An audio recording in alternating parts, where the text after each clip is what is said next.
दमिश्क की राह, पौलुस की कहानी।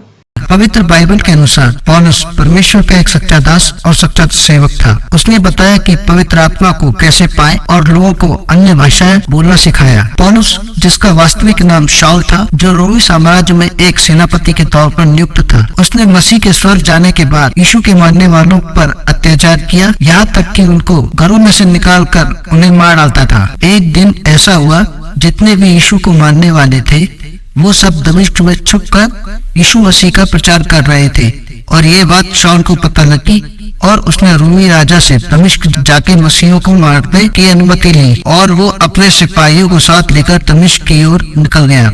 लेकिन रास्ते में उसे एक बहुत ही तेज रोशनी ने घेर लिया और उस रोशनी से एक आवाज आई, शाऊल, हे शाऊल, तू मुझे क्यों सताता है? शाऊल ने कहा, हे प्रभु, आप कौन है और ये आवाज कैसी है? तब उस रोशनी से आवाज आई, मैं नासरत का यीशु जिसे तू सताता है, परंतु अब तू नगर को जा और जो तुझे करना है वो तुझसे कहा जाएगा। जितने भी लोग शाऊल के साथ थे वो सब चुप थे, क्योंकि वे ना तो कुछ देखते थे और ना ही कुछ सुनते थे। तब शाऊल उठा और जब उसने अपनी आंखें खोली तो उसे कुछ भी दिखाई नहीं दिया। तो उसके साथी उसे दमिश्क ले गए और वो 3 दिन तक ना तो देख सका और ना ही उसने कुछ खाया और ना पिया। दमिश्क में प्रभु का एक दास जिसका नाम हनन्याह था, उसे प्रभु का दर्शन मिला और उनसे कहा, सो सीढ़ी कहलाती है उस गली को जा और यहूदा के घर में शाऊल नाम का एक तुर्तुसवासी मिलेगा, उसे तू बपतिस्मा दे। हनन्याह ने कहा, प्रभु, मैंने उसके बारे में सुना है, उसने आपके लोगों पर कैसा अत्याचार किया और उसे प्रधान याजकों की ओर से अधिकार मिला है कि जो तेरा नाम लेते हैं उनको बंदी बना दे। तो प्रभु ने उससे कहा, उसे मैंने अपने काम के लिए चुना है कि वो अन्य जातियों, राजाओं और इजरायलियों के सामने मेरा नाम प्रकट करे। तब हनन्याह शाऊल के पास गया और उससे कहा, हे शाऊल, उठ। शाऊल ने कहा, कौन? हनन्याह ने कहा, मुझे यीशु जो तुझे रास्ते में दिखाई दिया था ने भेजा है। तब हनन्याह ने उसके लिए प्रार्थना की और उसकी आंखों में रोशनी आई और वो देखने लगा और फिर वो बपतिस्मा लेकर पवित्र आत्मा से भर गया। फिर वो बहुत से लोगों में परमेश्वर का प्रचार करने लगा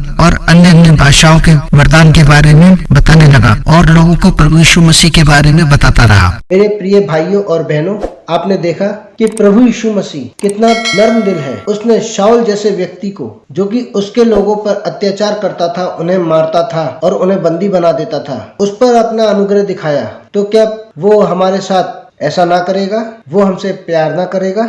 अगर हम उसकी ओर कदम बढ़ाएं, उसके बताए हुए रास्ते पर चलें, जो काम उसने हमें दिया है उसे करें और अपनी कॉलिंग को समझें, उसे पहचानें कि वो हमसे क्या चाहता है, तो वो हमारे साथ वैसा ही है जैसा वो पतरस के साथ रहा, जैसा वो पौलुस के साथ रहा। पौलुस ने शुरू में यीशु के चेलों को कितना तकलीफ दी, कितनी उन्हें यातनाएं दी, उनके साथ कितनी कितनी बुराइयां की, लेकिन यीशु ने उसे चुना और उसे अपना शिष्य बनाया और वो पहला ऐसा प्रेरित बना जो अन्य भाषाएं बोलना जानता था और जिसने अन्य जातियों को प्रभु यीशु मसीह के बारे में प्रचार किया। वो बहुत ही पढ़ा लिखा और बहुत ही ज्ञानी व्यक्ति था, लेकिन फिर भी प्रभु ने उसे अन्य जातियों के लिए चुना। प्रभु ने हमें भी चुना है, बस हमें हमारी कॉलिंग पहचाननी है कि हम किस काम के लिए चुने गए हैं। मेरे प्यारे भाइयों बहनों, आज के लिए बस इतना ही। अगली वीडियो में आप लोगों से फिर मुलाकात होगी, तब तक के लिए जय मसीह की।